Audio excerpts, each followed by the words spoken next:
whatever. We're live. Sweet. Okay. We're live. Hello. What's up, people? All right. So, for starters, we've not eaten dinner. So here we are. We're gonna just eat right there in front of you, and who knows? Maybe some of you guys will be eating dinner with us. But this is Be Healed Dog Training. I'm Rachel. This is Sara, and we are doing our first of weekly YouTube lives where we're going to be getting into all sorts of various dog training stuff. This is meant to be a pretty laid back, informal, fun type of show.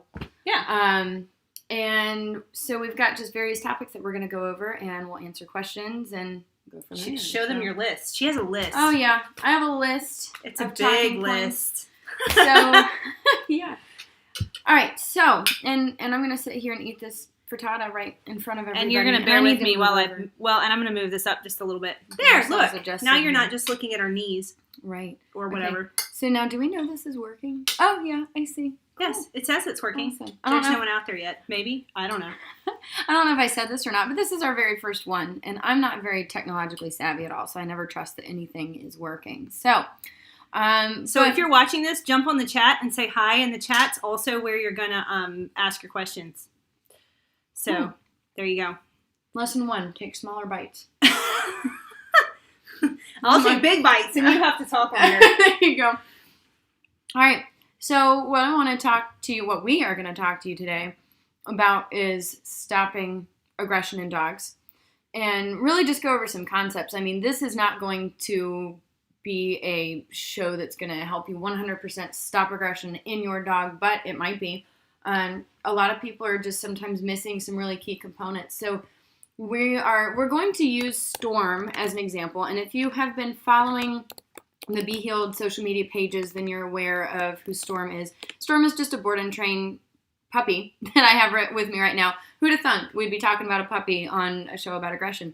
But we're going to use her as kind of an example, but really, Storm's not here to take this the wrong way. Don't take this the wrong way, Storm. There's nothing special about her, meaning... Or Storm's owners, if you're there. She's an amazing dog. No, I love Storm. She's great. But there's nothing super special about her behaviors. And what I mean by that is a lot of people struggle with the same kind of issues that Storm has been going through. And she's not even a severe case by any means.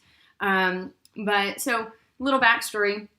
Storm is a Mastiff puppy who came in only 4 months old, but Mastiff. So, I mean, she's already, 35, 40 pounds at least? Yeah, so I have, for reference, if you've seen the stuff of Portia, she's an Aussie Doodle. She weighs about 25 pounds at almost 6 months. Mm-hmm. Yeah, and Storm's like dwarfing my... Right. She's going to be a big girl. Yeah, so therein lies another problem with the behaviors that she came in. So when she came in for her drop-off, at first, initially, I was thinking, okay, we're seeing some pretty decent reactivity here, lots of barking and nonsense, and we'll get this stopped. And because typically in a puppy that young, we're not seeing true aggression, but had her muzzled up to be safe. And the first time I started working with her, after the owners left, because that always helps to keep you safe as a trainer.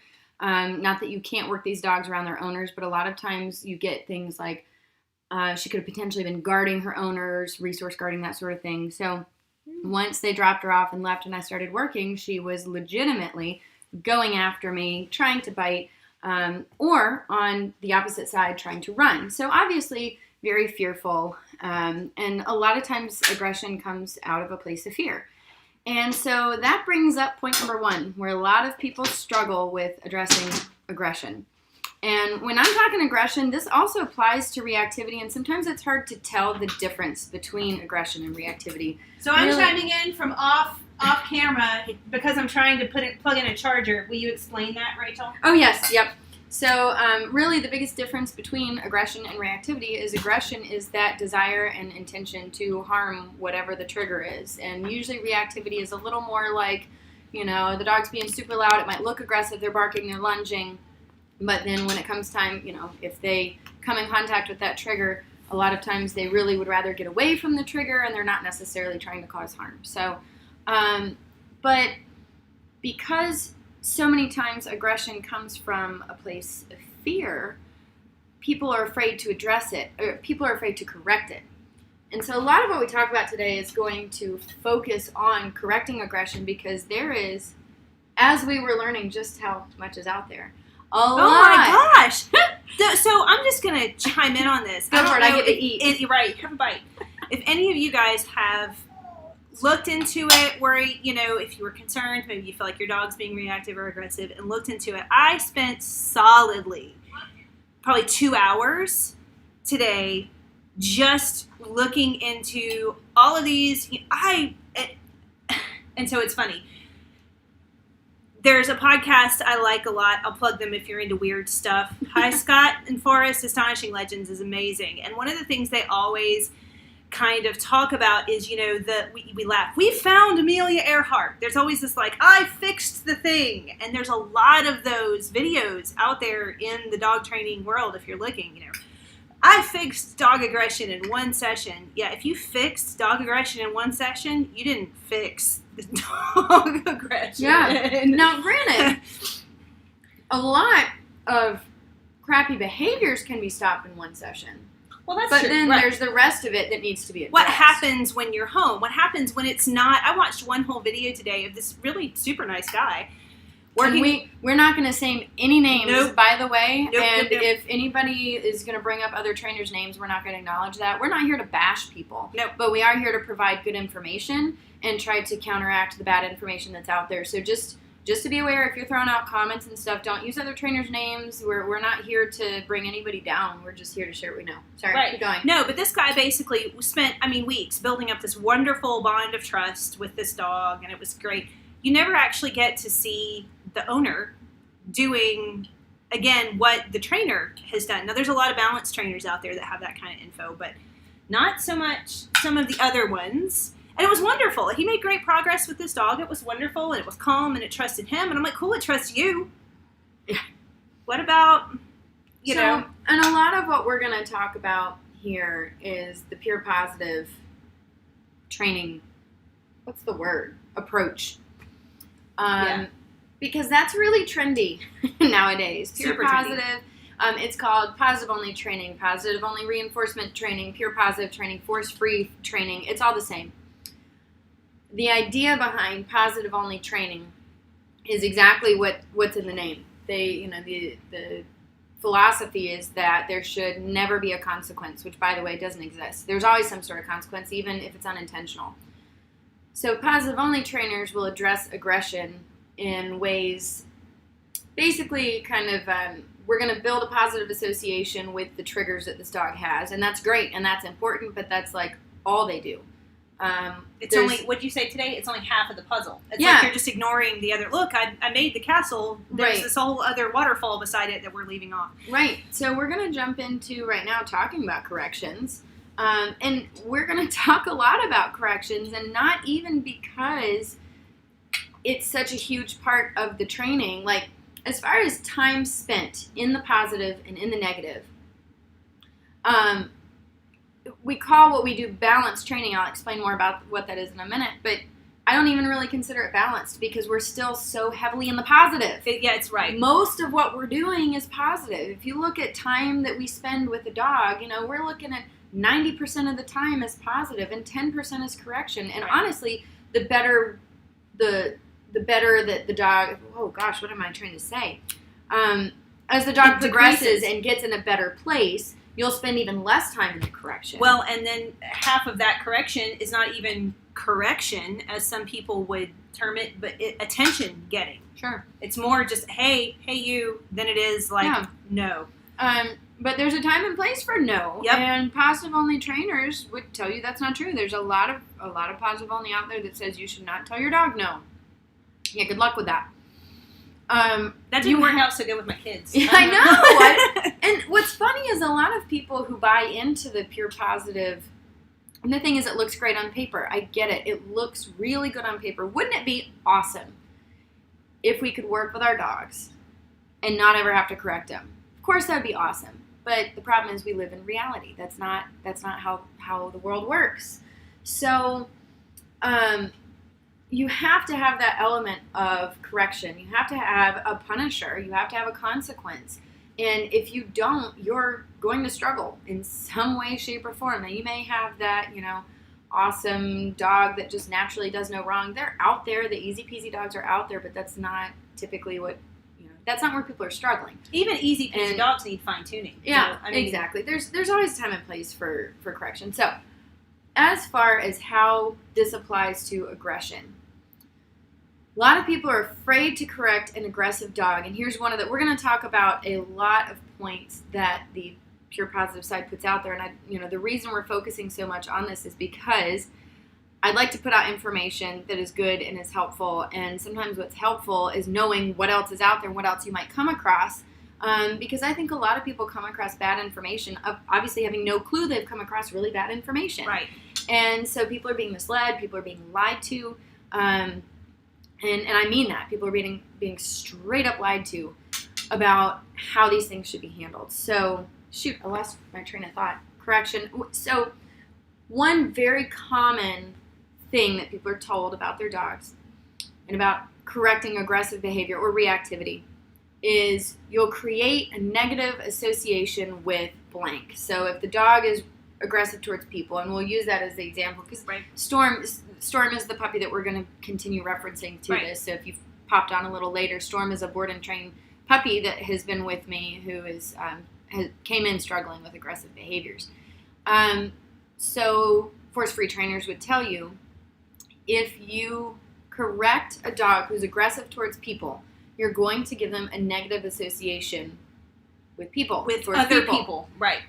And I can see why somebody hears that and thinks, oh gosh, it sounds like that makes sense. But the problem is you have to think about the dog is aggressive towards people.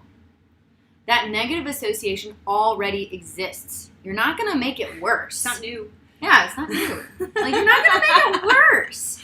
You're not going to make it aggressiver. It's already there. It already says, hey, you, for whatever reason, I don't like you, and I feel like I need to act this way to protect myself. I'm not okay.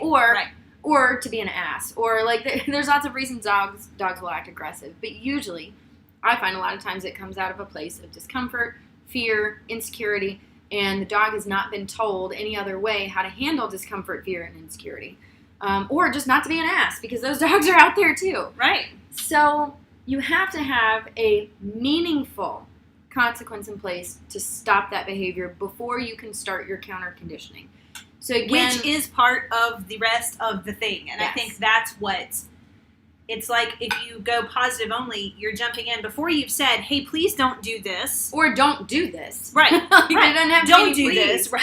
Don't do this. Dog's trying to take my face off. I ain't saying please. Right. Don't do this. Do this instead. You have to have said don't do this. Right. If you give them do this instead, I saw, what's the one I sent you today? Hey, so this dog's out here and how it's feeling towards that other dog is like an 8 on the scale, right? And the treat that you're trying to give him to distract him with is like a 5. It's like I like ham, but I don't like ham that much. Mm-hmm. What's happening over here is more important. And the person that we were reading equated it to like a ribeye and a saltine. Yeah. Oh, I'm not going to give you this saltine cracker if you keep looking at that ribeye. Well, good luck. And this is a common approach that the force-free community is putting out there, is that you need to redirect the behavior. You need to reward anytime the dog gives you eye contact. So here's a big one. I want to jump on that one because that's so common. And I've seen videos that show positive-only trainers fixing reactivity this way. And what's funny is you never actually see the results in the video. It's interesting. Never. We couldn't. That was where we started today. Yeah. Was looking for, okay, cool. Show us just one of this happening through, from beginning to end. Yeah. And we couldn't find one. Yeah. So far we have not found the video that's showing the results right there. And sometimes I was seeing some videos that would show results, right there with the trainer, that they jump and who knows how much time had actually passed, but they're not showing the dog in the same, in a new situation out somewhere and ignoring the triggers. So maybe you desensitized the dog to this one trigger and who knows how long you spent. That's fine. And Sunny pointed out on the chat that dogs could occasionally be aggressive to other people because they feel protective. And that is a thing. And some dogs are trained to be that way, and that's a whole That's not what we're its talking own about. Conversation. Yeah, we are talking about family pet dogs here. And, Right. And your family pet dog should not be protecting you. That's not their job. That's not a burden that they need to be carrying, because the fact is, family pet dogs do not know how to do that. No. They don't know how to do They're that trained for that. appropriately. Protection dogs that's a whole other set of training, highly skilled. Very specialized. Yes, Yeah. very, very specialized skill set the dog would have for that. So it's not cute when your dog protects you. It's not, endearing, and it might feel that way, but the problem is the dog frequently, if not always, is protecting their owner from people that they do not need to be protecting them from. Some random person walking down the street who means no harm, or the mailman, or your guest that's coming into your house. Poor mailman. I know. Poor mailman. UPS guy. Right. Amazon driver. That's who I see every day. No, we want him. Come on. Yeah, I know. Don't you dare chase off an might Amazon have driver. treats. I know. You don't chase off Amazon. No. So, again, that is a burden your dog doesn't need to have. You need to be the one calling the shots. You need to be the one protecting your space, the dog's space. That's on you as the owner. So, I kind of got off track of what I was talking about. That putting a correction in place first, I think, is maybe where we were going before that. I don't know. There's so much to talk about with all of this. We're going to run out of time anyway. Well, I think you should, though, whatever we were talking about, and somebody's welcome to remind us. Right. Please, in the chat, feel free. Yeah. But I think you should we should tell kind of Storm's. Yeah. We keep talking about Storm. Let's get into Storm. Let's tell Storm's story, because I think that gives you a good kind of She's a good example. start to finish. So again, earlier I said Storm is not special. Of course she is, but what she's doing is not different, strange, super unique. Lots of dogs struggle with this behavior. So, anything I say to describe Storm when she first came in is not to paint her in a negative light. It's just to show where we started from. So Storm came in very reactive towards me and really anybody else that came into the home. She was lunging. She was trying to bite. She was also, now it wasn't like a constant lunging and trying to bite. It was mostly trying to run. When I took hold of the leash, she was trying to run away from me. But obviously that's not an option. We got to work together. And so if... I think your text to me directly said, I think she's trying to eat my face off. Well, yeah. She had her moments. She had her moments where it's if she could eat my face off, that's kind of what she wants to do right now. And guys, okay, so 4-month-old puppy, but Mastiff. She's going to max out at maybe even 130 plus pounds. Kiddo's paws are legit this big. They're huge. They're freaking salad plates. They are. At 4 months A bread old. plate, right? That's right. But so not that this behavior is okay with any dog, but you're talking a breed like this. She was headed down an incredibly dangerous road because, and I'm not speaking for her owners here at all. This is just kind of the typical, decision a lot of people are faced. If her owners were not able to get this behavior under control and quickly, they really have very limited options. That dog's not going to be safe in public. That dog's not going to be safe around other people and potentially not even her own owners. They were struggling with some of the behaviors within their own family and people that saw her on a regular basis. And so their options, an owner's options, any owner facing this becomes, don't ever take the dog anywhere. Even muzzled, what kind of a walk is that going to be if she's sitting here lunging at everybody who goes by and barking and and 130 pounds coming at you, even with a muzzle on, is not going to feel good. Heck yeah. So, and a lot of owners end up facing do I surrender this dog to a shelter? Okay, if you do that, what's going to happen. The dog's going to be put down. Let's call it what it is. A dog like that, going with those issues to a shelter, is going to be put down. If there's not a rescue who specializes, who has space and time and everything and good luck finding one. Good luck. Good luck finding one, because we won't even get into rescues today. A lot of mad respect for rescues, but there are also a lot of rescues that fall on that positive only force-free side, and they're very selective about. Anyway, we're not going to do that. We got enough content. You have too much content. But anyway, so options very limited. Either that dog lives an incredibly small life, meaning the owners also live an incredibly small life, because let's say they want to travel. Who the hell's going to take care of that dog? Well, right, and there's no, you can't go, hi, I have this dog that bites people, dear national chain boarding facility, please take it. Right. You'd be looking at finding a specialized person who could handle that. And again, like, even I'll work with aggressive dogs. I'm not going to overnight board an aggressive dog. Like, I'm going to board and train an aggressive dog. And so again, let's say that Storm, those behaviors could not be stopped. You're looking at some potential really grim outcomes. So that's why we want to talk and get this information out there, because people face this constantly. And there are lots of people out there who can't get help for their dogs. They don't know what to do. They find all this information that says you shouldn't be punishing your dog. You shouldn't correct aggression. You'll make them more aggressive.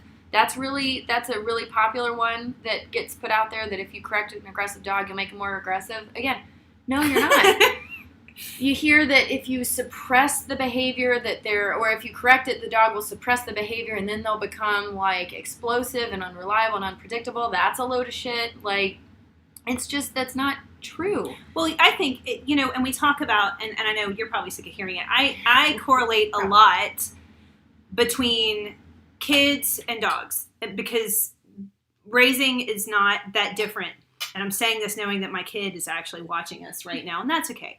But what's up? Hey, baby, I love you. But no, seriously, like, it's not that there's a level of setting expectations. If you just look at the kids and go, do whatever you want all day, and then they stay on their phone all day, and then you're like, why did you stay on your phone all day? You didn't set expectations with them of what you wanted to see happen. Yeah. So how do you expect something that has even less of a communication ability with you to be any different? You have to set expectations with them just like you set expectations with anybody else. Yeah, I don't know why dogs get a free pass from structure in so many cases. I know lots of people that like highly structured with their kids, and their dogs, it's just like free for all. Oh yeah, and it's Dogs thrive with structure, and I'm gonna keep jabbing my fork at the at the camera here. Stab you with my fork. Yeah. Dogs thrive with structure, guys. Like, I hear a lot of people concerned about, okay, I need to add more structure. I'm going to introduce it slowly, and I'm going to start asking for this. Dogs come to my board and train, and from the moment they walk in the door, there are lots of things put into place immediately. Yep. Obviously, they have to be taught certain things. There's some learning curves that happen, but there's tons of expectations that, like, immediately, and those dogs are turned around fast. Let me tell you. So we keep getting down rabbit trails. Storm, perfect example.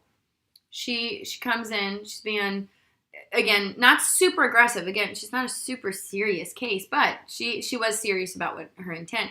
Puppy teeth hurt. I'm just going to say that. Again, she had a muzzle on, so that was good. But she's trying to run from me, and when she's not trying to run from me, she's trying to bite me, and those were pretty much the only two things happening. So what did I do? I corrected it right from the beginning.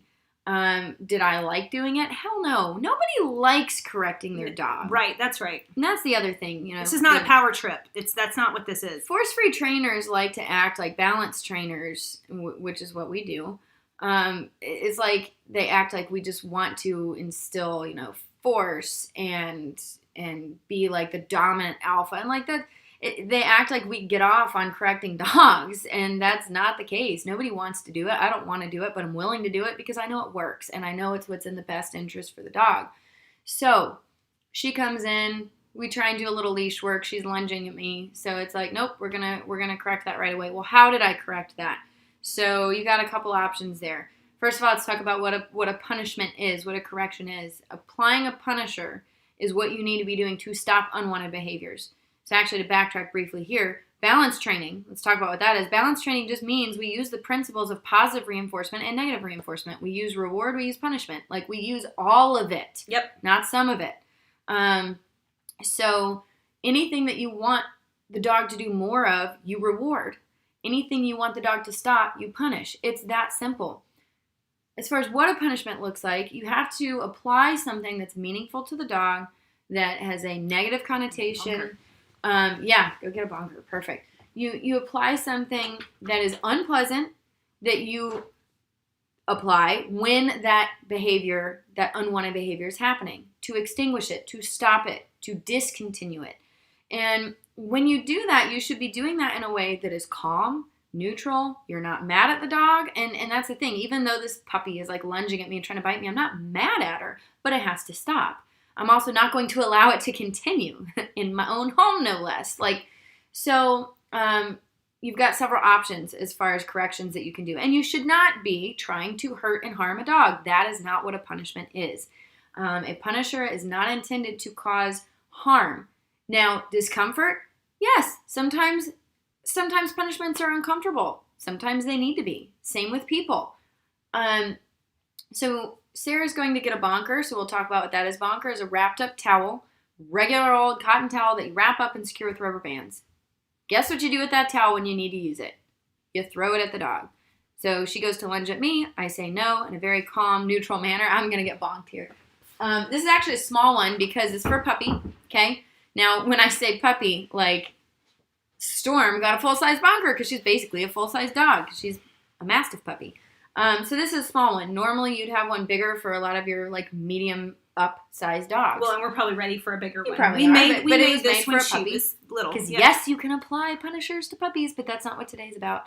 But you take the towel and you throw it at the dog. But how you deliver that is important. You are calm. You're not angry. You're not standing over the dog screaming and like bashing it over the head repeatedly. It's a calm no. You throw it. It's uncomfortable. But this is not going to hurt a dog, right? Like I could help Sarah with it. Go ahead. Look, I bonked Sarah. We need to be careful with comments like that. Yeah. So uncomfortable. Uncomfortable. Yeah. Yes. Right. Are we still friends? I think so. Right. Like, are you harmed? You might have to give me a treat. Go find some chocolate. Right. Right. Are you harmed? No. Do you have a brain injury? Do you have a muscle strain? Like not in your head? You know. So. But that's like literally a bonker is the equivalent of you looking at your friend and going, "Don't do that anymore. I don't like it." Yeah. Like that's like the equivalent. The whole point of this is the dog doesn't like it. That's supposed to be the point of it. We're being blunt and open and honest. Call it what it is. So, now some dogs out there will escalate when you use a bonker. So you got to have some different options there. But when you use a bonker correctly, I'd say the vast majority of dogs it's effective with, even with aggression. Well, and I think that's one thing that's important to point out when you're talking about your different punisher options and everything else. You know, some of the solutions that you see for some of these aggressive dogs, what they're not talking about is, what works for one or what works for even a lot doesn't work for all. Every single dog is different, and you've talked about it in so many of your videos. If you guys have watched Rachel's videos, you can't train a breed. You can't train. You have to train the dog that is sitting in front of you. Right. Whether it's, it could have just come from a breeder and should be the most intelligent, happiest dog, and it's not. Or it may have come from the pound and be the easiest dog you've ever dealt with. Regardless, you have to train what's in front of you. Yeah.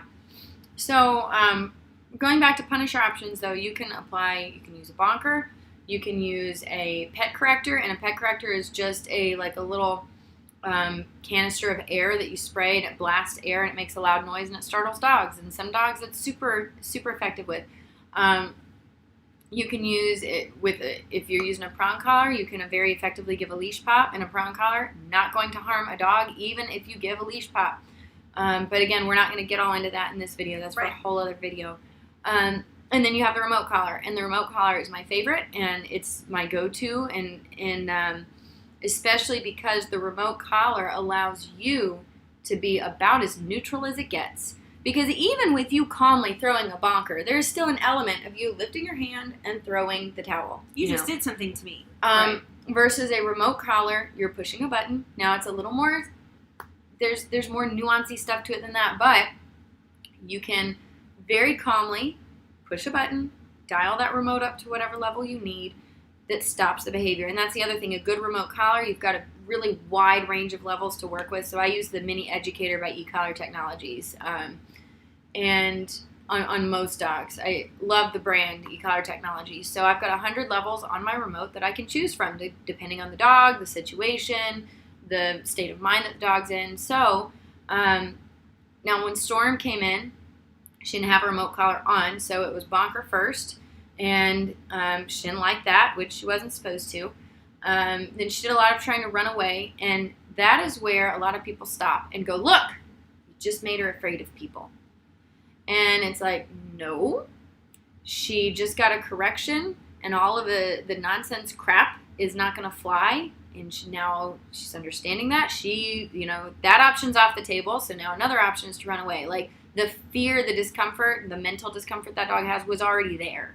It already existed. Right. You didn't create it. And so don't be afraid to apply that punisher, because the next thing you might see is the dog acting afraid, the dog being nervous. But remember, like, all that bravado they were putting on, that was nerves too. It was just a different kind. Expression. Right. Exactly. So a lot of times after you apply your punisher, your correction, the dog goes into what we call avoidance.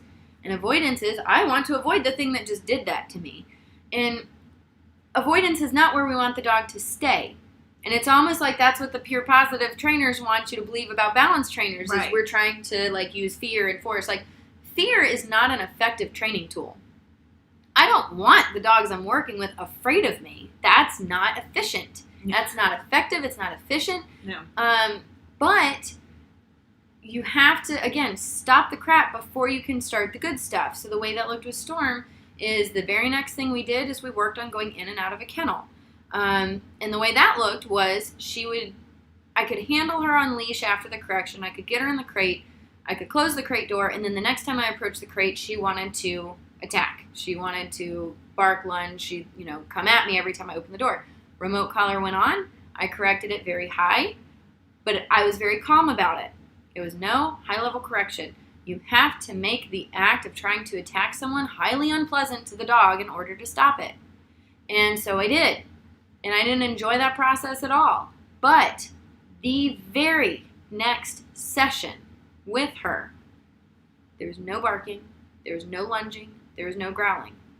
Was there fear? Yep. It was there to begin with. Was she comfortable with me? Nope. But what I was able to do at that point was leash on the dog, treat the dog. Now, at first you wouldn't take food. That's really normal with a nervous dog. But leash on the dog, let's go for a walk. Let's do some leash work. I'm not going to hit that remote collar for no reason. I'm not going to throw that bonker for no reason. Just because I'm here handling you doesn't mean you're going to get corrected. You're only going to get corrected when you lunge at me, when you bark at me, when you growl at me. By the next day, she was butt wagging anytime I approached. Like, I'm talking whole body. She moves her whole crate. Yeah. Now, when you come in, she's wagging so hard, her whole crate is shifting on the floor. And so that's the thing. Like, it would be really easy to take a snapshot of that process and the fear that you saw right after the big corrections and go, you just destroyed this dog. Look at what this trainer just did to this dog. Oh, sure. It'd be really easy to do that. But if you watch just 2 sessions after that, you'd see a really happy, ready to work, eager beaver dog. My God, she's such an eager beaver. She loves to work. She's a lot of fun. She needs a job. She needs a job. She but does. I think one of the things that you said that's so important that was hard for me in the beginning, that I think is hard for everybody in the beginning, and I think is especially hard when it's your dog, and that's where if you have a good reputable trainer that you like, that you trust, that it's a big deal, is being neutral. If you watch Rachel work in her videos, what you see with her all day long, every day, is the same thing you see. Those videos aren't special snapshots of only what's perfect. That's what it's like all day, every single day. No, yes, good girl. All of that is the tone of voice, and that's what's so funny, is that the positive trainers aren't doing that. That is that, Yeah.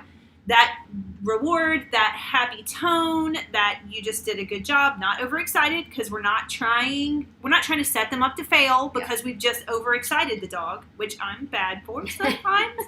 But I mean, I think that's finding that neutral space. We're not trying to be mad at the dog, and that's one of the things that sticks with me a lot when we talk about dealing with aggressive dogs. And when you deal with your dog and you're frustrated to the teeth because you feel like you've done every single thing you can do.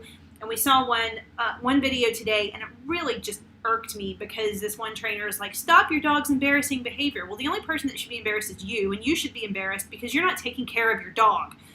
But you shouldn't be embarrassed because of what it's doing. You should be embarrassed because you're not doing what could be done to fix it. Well, and that's not fair entirely. Sometimes people don't have the information. They're struggling. They want to different. fix it. Yeah, that is different. That's not where this video was coming from. Yeah, exactly. But in the context of that video. Right. Yeah. No, that's not where that video was coming from. Right. But I think that's the thing, is when you're absolutely stressed beyond belief, finding that place to be able to stay neutral, even with an aggressive dog, is incredibly important and hard to do. It takes practice. It takes practice. And kind of feeding off what you just said, like, I've gotten several comments from people about how calm I am with my corrections, how neutral I am, and I've learned behavior. I'm very open about that.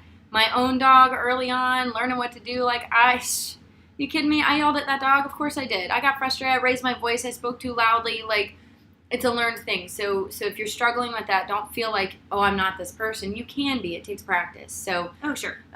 So keep that in mind. But I also think there's something better and different from you're trying to stay neutral, you're trying to stay calm, and you have a tool in your hand. And I guess that's where I kind of hang up on being a proponent of the e-collar, because I have a tool to go, I don't want you to do that without being so stressed out. Because how many people have you seen, they're trying to be positive, they're trying to be great, and then they lose it, their dog bites them, and then they haul off and whack them. Thank you. Because how is that better? Because that absolutely happens, and what else are you going to do? Yeah, what are you going to do? Your dog bites you. You're just going to do something. You're going to stand there and take it. You're going to run. Right. Maybe. So how is not addressing that on the front end in a way that they have learned to receive as feedback better than losing your cool with your dog? Right. I don't want to lose my cool with my dog. Not to say it doesn't ever happen. No. We're being open here. That's right. But okay. So we've talked a lot here about correcting the behavior. Let's make sure we address where we spend the majority of our time. Right. Because, again, the correction part of this equation is very small. She got high-level corrections session 1. I don't think the next correction happened until day 3 when I had my husband approach. And he started walking, not even up in her space, but he started approaching. It was a set-up intentional thing. She was on the other side of the gate with me. She was muzzled. Hey, Richard, I want you to neutrally, calmly, walk up towards me. She growled. She got one correction that was high enough to stop the behavior. It was a high-level, meaningful correction. But that's all it took. It was one tap on the remote. She stopped the growling. Then what happened is after that, and actually it was the exact same as with you. She growled that one little growl when you first approached when we did a counter conditioning session. So we corrected that growl. And then after that, what happens is we practice the counter conditioning part. So balanced training does not mean we're against creating positive associations. I very much want positive associations with the dog and the trigger. So counter conditioning is important once we stop the unwanted behavior. So what we did next is, hey, calmly, quietly approach, only get yay close. Anytime Storm did not growl, react, lunge, click food. Click food. Oh, and Good she job. got food for it when I was there. She was clear hiding behind Rachel's legs. Yep. She was like, I don't know who this is. I'm not okay. Yep. But I am responding to feeling not okay in an appropriate way. Yes, so that's avoidance. Like we were talking about earlier, dog is avoiding the trigger, going, hey, I'm not sure about you. I'm going to tuck myself behind, this person or around the corner. Honestly, I am totally okay with that. Just because I'm seeing the discomfort and fear in the dog doesn't mean it's wrong. It's that we're seeing what the dog is feeling that we weren't able to see before when they were acting a fool. So I'm going to reward that because at least it's a better response to a trigger than the lunging. But that's not where I want the dog to stay. That's not the end picture. The end picture, the goal that we're working towards, is a person to approach and her go, oh, this is fine. Because here's how I kind of picture what is likely going on in their head. Okay, and we're not going to get all down the behaviorist route either, but likely what I picture going on in a reactive dog's head. Threat approaches. Now, threat being we'll use when Sara and I did counter conditioning. Right. Not an actual threat, but a perceived threat. Right. Sara's not a threat. She is a friend. She is not going to pet Storm. She has no interest in trying to reach and touch and make friends. She's just approaching. Storm's mind initially was bark, bark, bark, act a fool. Well, what do you think happens? That person stops approaching and probably leaves. What she doesn't know is that even if she had not been bark, bark, bark, lunging, trying to bite, that person was going to leave. So especially your leash reactive dogs that do that when you're walking down the street. They see, that other person, they bark, they lunge, they whatever. and then that person walks on by, the dog doesn't ever have the chance to understand, guess what? That person would have walked on by anyway. Right. They didn't leave because you asked them to leave in a not nice way. They were leaving anyway. In the dog's head, it's probably like, hey, that worked. Right. That person left. I'm going to do more of that. So then what happens is we stop that through correction. We stop that through proper punishment. And then the dog goes into, typically, we'll go into kind of that avoidance phase of like, okay, now Sarah would approach and she'd tuck herself behind me. Like, oh my gosh, I'm afraid. And then clicking food and Sarah leaves. And she goes, oh, wait a minute. That person just backed off. And then Sarah approaches again. And we do this repeatedly until she goes, that person keeps leaving me alone. They're not a threat. Until by the end of that session, Storm, was approaching Sarah to take treats out of her hand. And we should clarify, that session was not an hour and a half long. It was 9 minutes. Right. That's the video length. The full video length. And we had that whole session went completely sideways. We have a 1-year-old knocking a camera over with a walker car, someone chasing them. I mean, it was loud. It was crazy. Not your ideal. No. But we had worked in calmer environments before. Right. So like now, yes, we've got the distraction of there were kids safely around the corner in the same room. Sorry, I should have. That's okay. But yeah, I mean, that's a great point. Like, even with all this stuff going on, it was a 9-minute process to go from a low growl to, I'm going to run and hide from you, to, hey, I want to approach and take food. And then the very next time she saw you, Sarah was walking her on leash without a muzzle. No problems. No issues. Maybe a little bit timid at first, and then that was it. So, and that's... Well, and I think she and I were both a little bit timid at first because I knew what her history was. Yeah. I knew what Rachel had struggled with her. I knew what her owners were struggling with her. And I went, okay, I'm going to be cautious but calm. Yeah. She was cautious but calm. And within a minute, she's covered my pants in snot and drool. Oh, it's fantastic. Doing the whole body wag. She's really good at the body wag. She really is. But the point being, like... And the proof is there. Watch the videos. And I'm actually still, I'm still working on getting them uploaded. But I have the videos of the butt wagging, the excitedness, the working with Sarah, the counter conditioning stuff. Like, but this has it been a week? How long has it been? She's been here just over a week now. Just over a week. In just over a week, you go from a dog that you're scared to take almost anywhere to a dog that you can reliably introduce safely to a stranger. And so actually that's what I wanted to talk about too, is where we go from here. And where we go from here is, now that we've done this in a calm, quiet environment in the house, now that we've done this with a little more distractions in the house, we've done this with several people helping me out that, like, they know the rules, they know what we're doing, then we move on to, okay, she's going to go out in public. She's going to be muzzled. She's going to be advocated for. And that's really important, too, that not enough people understand. Like, she's uncomfortable meeting people. So a lot of people think, oh, I need to socialize her more. And what the thought process is people need to come and meet her and pet her and be her friend. And you have to be really careful with that because, again, when I talked about the counter conditioning, what I see a lot of people do, and because this information is put out there, a lot of the force-free trainers say, no, you don't correct the dog. What you do is you try to get eye contact and you redirect the dog to you and then you click in food. Well, what has happened is the dog goes, awesome! I growl at you. I lunge at you. I look at my owner. I get a snack. Yeah, let's do that again. And so the whole idea of redirection without consequence is actually training aggression. Like, how do you think dogs are trained to be aggressive? Right. Like, that's how if people are trying to make dogs aggressive, that's what they do. So when you're hearing that information, you are literally being taught how to train your dog to be more aggressive, and you're being left hanging with the whole other half of the equation left out of there. So what we do is we make sure that we never reward right after we've punished. Okay? Or like, we never reward right when the dog has done something that we don't want them to do. So if she barks and lunges and then I correct her and then reward her for looking at me, that's kind of sending a mixed signal. So instead, she makes a mistake, she does the wrong thing, she lunges, she barks, she gets a correction, and then we move on with our life. And then the next time she encounters that trigger and from the beginning makes the right choice, then she gets reward and she gets food. And that's how counter conditioning needs to work. And that's not just for aggression. That's for... Well, that's what I was going to say. That works for... Yeah, you're working on place. And you were in place. That's great. You come off place, and I have to correct you to get there or get your attention, remind you to go back. I don't reward you because you went back to do what you were supposed to be doing in the first place. Yeah. So, But that's just really important to understand. So the next steps with her will be we go out in public. She's advocated for, and to get back onto what I was saying about the whole socialization thing, I don't need strangers coming up and trying to pet her. She doesn't want to be pet. She needs to be okay. She needs to understand that if she's not okay with meeting someone, she doesn't have to. Like, but she does have to be okay with those people being in close proximity. Like, I need to be able to converse with people. So if I go to Home Depot with her, we are going to be close to other people.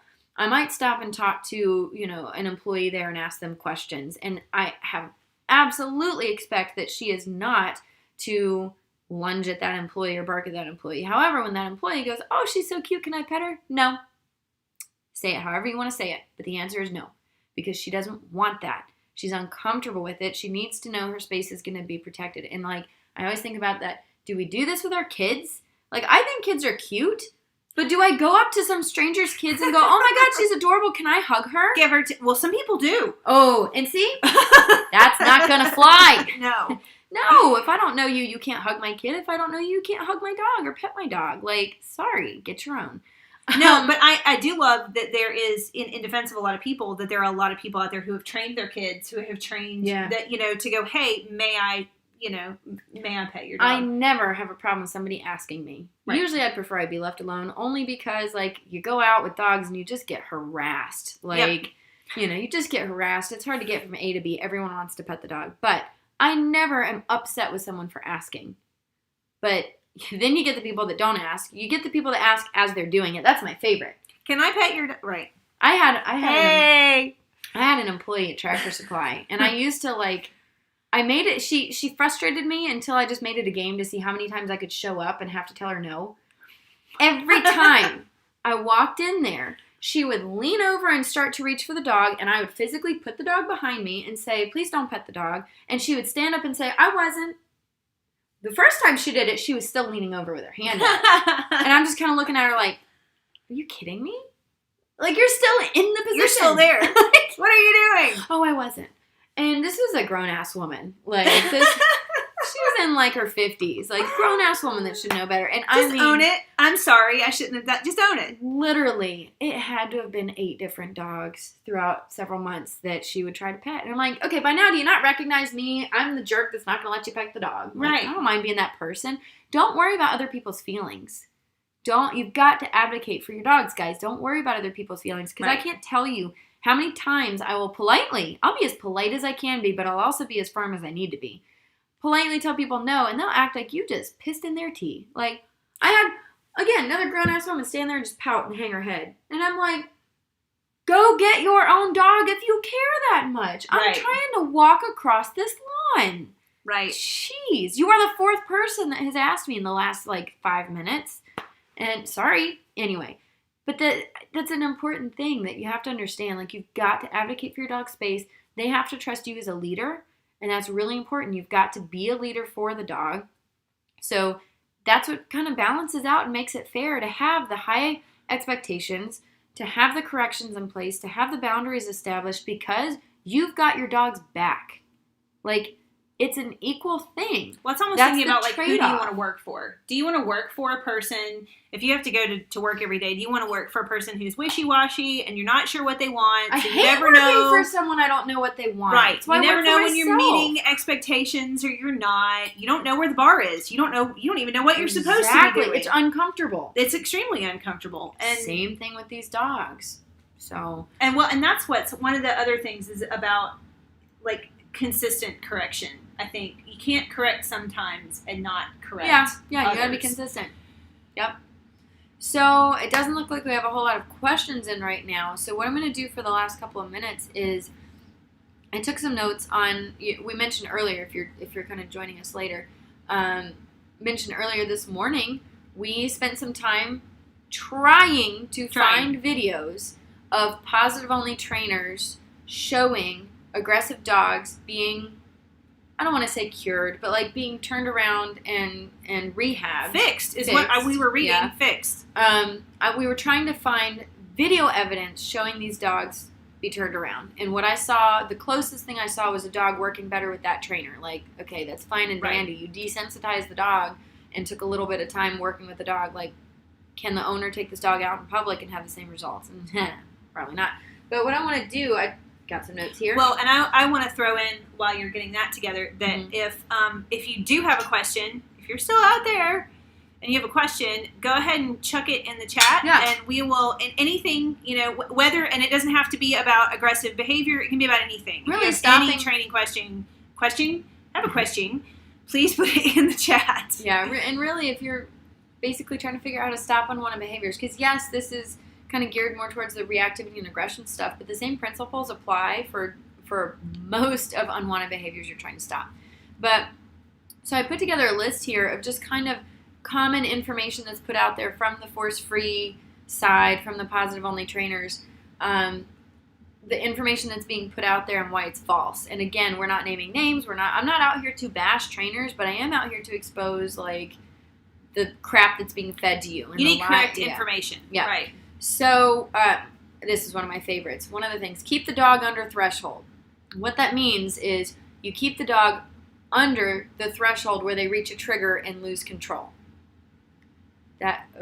So dogs uncomfortable with strangers. That means you never have your dog encounter a stranger. That means your dog's not going to the vet, your dog is not going on walks, your dog is not going on car rides where they're going to see people on the street. That means your dog is not in your backyard.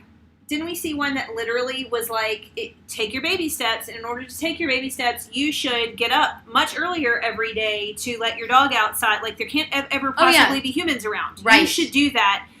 And they're talking about doing this for years because this doesn't work in a week or something. They're talking about months and years of getting up at 5 a.m. to take your dog out to pee because... To avoid people. To keep it under threshold. People. And the thing is, this isn't even just about the people. Think about the mindset that dog is living in. Do you want to prolong that for the dog's sake? That they go ballistic every time they see a human being and they feel that uncomfortable? Do you want your dog to stay there for any length of time? Like, that's another thing I hear a lot. Balanced trainers, they're taking shortcuts. I'm going to take shortcuts. Like, you take shortcuts for a reason. Do you want to use a screwdriver or do you want to use a drill? Exactly. You choose. Exactly. Sometimes a screwdriver's appropriate. Use it when it's appropriate. But if you need a drill, go get it. Okay. So is that Tanya? Danny, okay. So, I know. This is Ivar's owner. Trying to get my dog used to riding in the golf cart. Well, you missed one. And I did. First. Okay. We'll come back to you, Danny. Sorry. Would you use the remote collar for separation anxiety? Absolutely. And I've done it over and over and over. Absolutely. So the remote collar, we're talking a lot in this show about punishment and correction, but that, again, and I know I haven't said that yet in this show, so I'm really glad you said that.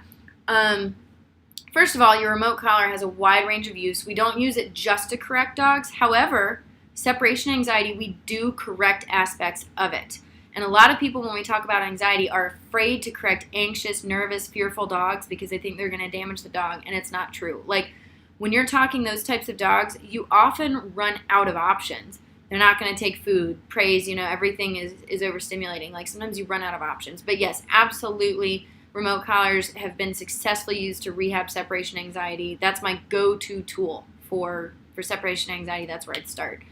Okay, so I've been trying to get my dog used to riding in the golf cart, and he's constantly whining. I've corrected high for whining and low, but I think he's confused because he'll just break his down. Any suggestions? Break his down. Gotcha.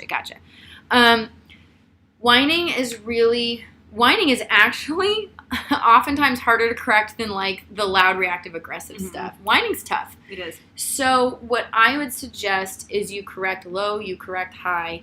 It's called fishing. You kind of fish for the level that's working, and it's hard to explain what that looks like because it literally is a lot of trial and error, and sometimes it's correct to correct a little on the higher side. Sometimes it's correct to go a little on the lower side, and you just have to play with it, and don't be afraid to play with it.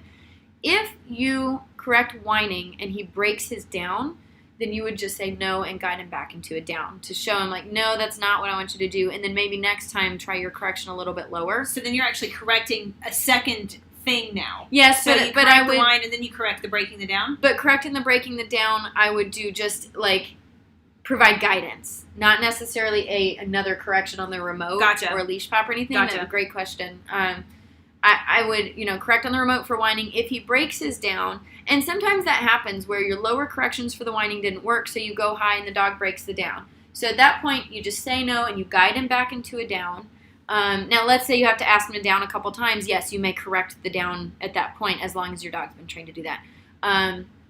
But then the next time he starts whining, if it happens again, you can maybe try dialing back down a little bit lower again and play with it. But sometimes when you have to correct higher and the dog breaks the down, they stop whining after that. So just basically stay consistent with it as much as you can. Keep trying your remote, different levels out on your remote. Keep fixing the down when they go into a down, and just stay consistent with that. And a lot of it is when you're reinforcing riding in the down, just the repeated like exposure to being in the golf cart and being in a down over time, that should get better. It just might take a little bit longer to get there. Well, I have one quick question on that, and then we've got a couple more questions. Mm-hmm. Can you, so if you get a few minutes where the dog is riding well, can we positively reinforce that? Good question. So here's my issue with that. When your goal is that the dog is calm, and then you praise and give food for the dog being calm, usually what follows is the dog getting more excited. Mm-hmm. I find it best to leave the dog alone. Okay. So if they're doing what you want in that situation, let it be. Yep. Because at that point, even if I just do, oh, good boy, what's going to happen? Tail wag, excitement. We get the dog's state of mind excited again. We want to just leave him alone. Correct? Down. If anything, when he goes back into a down, I might give a neutral good, and then just leave it at that and leave it alone. All right. Let me read Joy's question. Joy says, my puppy just turned 6 months. We got him May 15th, was 19 weeks because he'd been at the Humane Society because of COVID. Still not housebroken, and now is scared to go outside because of traffic noises. Any suggestions? Gotta work that dog around traffic noises. So this is I was just starting to talk about that with the whole keeping the dog under threshold. Like, you can't keep a dog under threshold around that. The traffic is there. You can't get away from it. So it's hard when you're trying to get the dog to use the bathroom and they're fearful. That's a tough situation. So what I would do is you want to work on your leash skills. And unfortunately, this isn't really the format to get super in depth with this, but just to give you kind of the basics, you want to work on your leash skills in as calm of an environment as you can, which might mean starting in your house, if you can make that work, maybe a garage. Get that dog walking really well on a leash, but you can also correct the dog for, I'm not sure what it does with traffic noises, but if it's trying to run, you can correct the dog for running and guide it back towards you. If it's just Joy's saying this is a 40-pound Labradane, so you might have to give a little firmer correction, and just calling it what it is. But another thing that you can practice is teach the dog the place command, and we won't get into exactly how to do that on this video, but I've got videos on my website. Lots of other trainers also have great videos on how to teach place.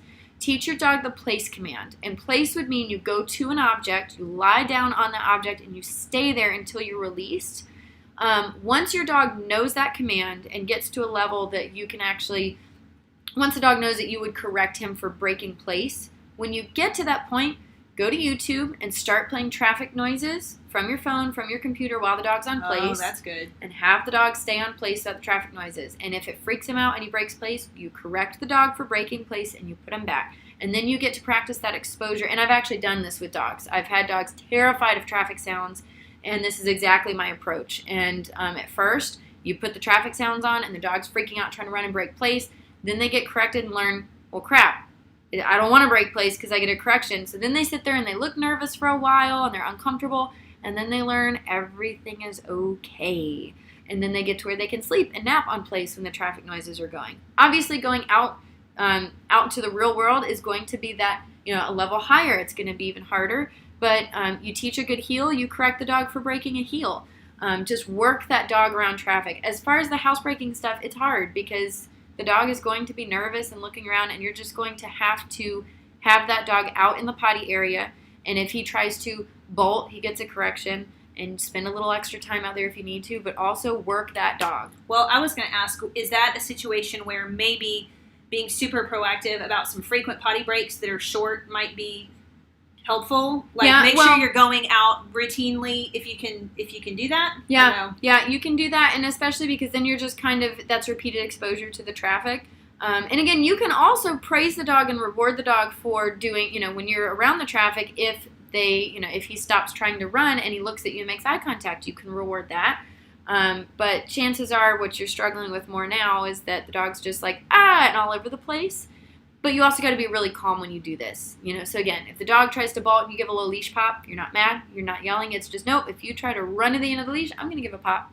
And this would be done on a prong collar. And you can use a remote collar too. Right. What else do we have? Jeff says, I'm dealing with a dog that loses his mind when seeing another dog. I can get him under control, but it takes a while. Should I continue to seek out this distraction?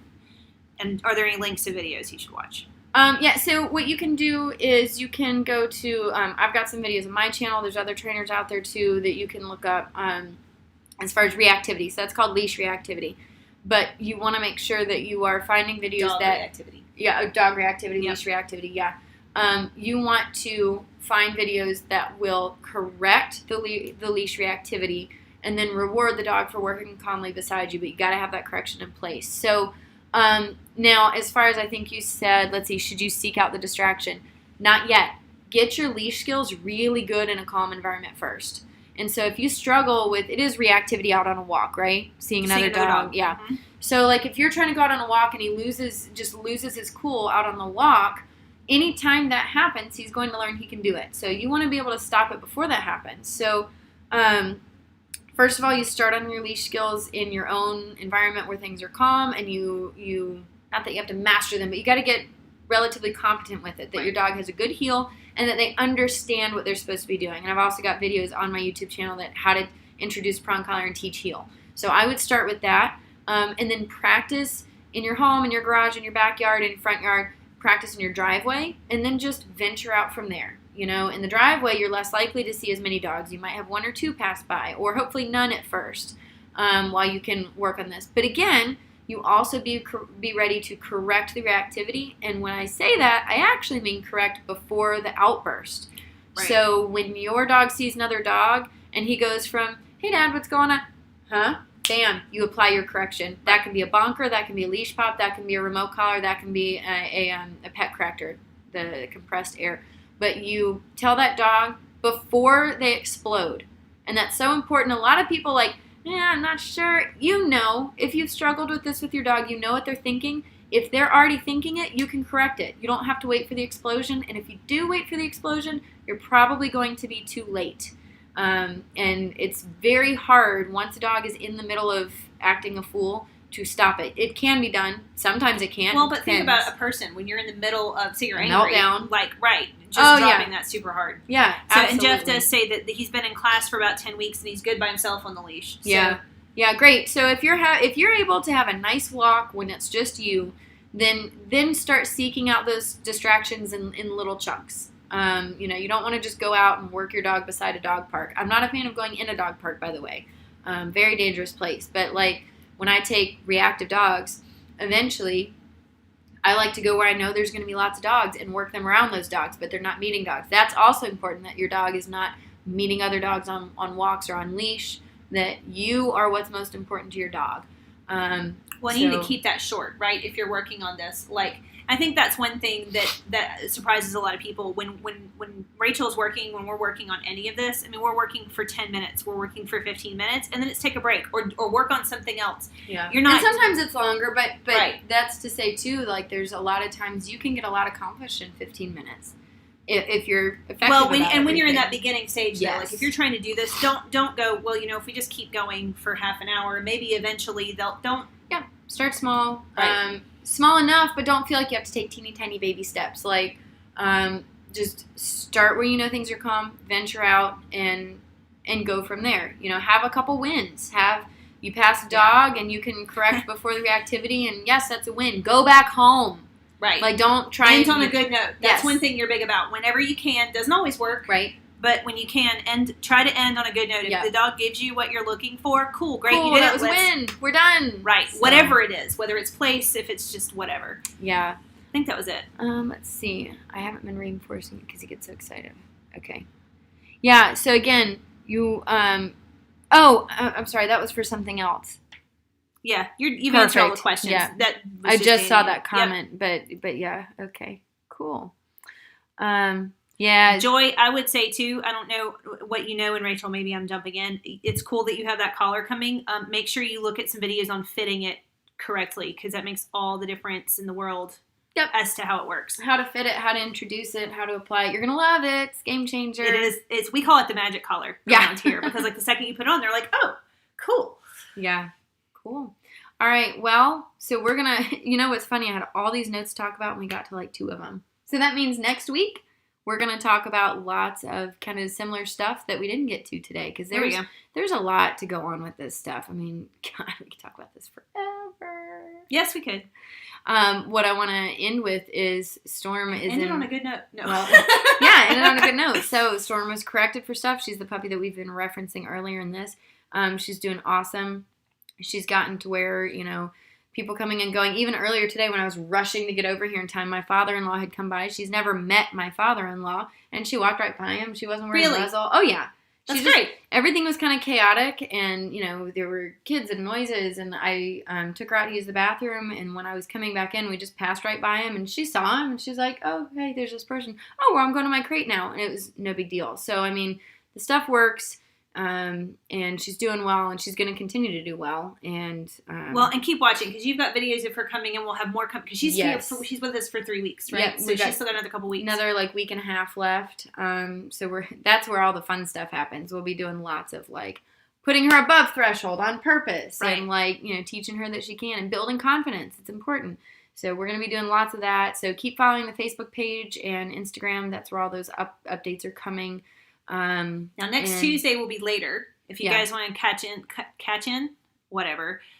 If you want to catch us next Tuesday, like 8ish, is that what we said it was going to end up being? After puppy class. After puppy class, 7:30 to 8. It'll be announced, but it'll be around that 7:30, 8 o'clock start time, and that's generally what time these will be. So we're going to start doing this weekly, and by this I mean we'll talk about all sorts of different training concepts. So this was just our first subject matter for today. Well, and I think everybody should feel encouraged to, if there's something particular you want to hear Rachel talk about or you have questions about, send an email. Sure. beagledogtraining@gmail.com. Yeah. All right. Well, thank you guys that were here live, and we'll see you guys next Tuesday. Yes. Now we got to see if we can turn this thing off. Yeah, right. I'll let you. I can't use your computer. I don't know how to use your computer. Thanks, guys. See ya.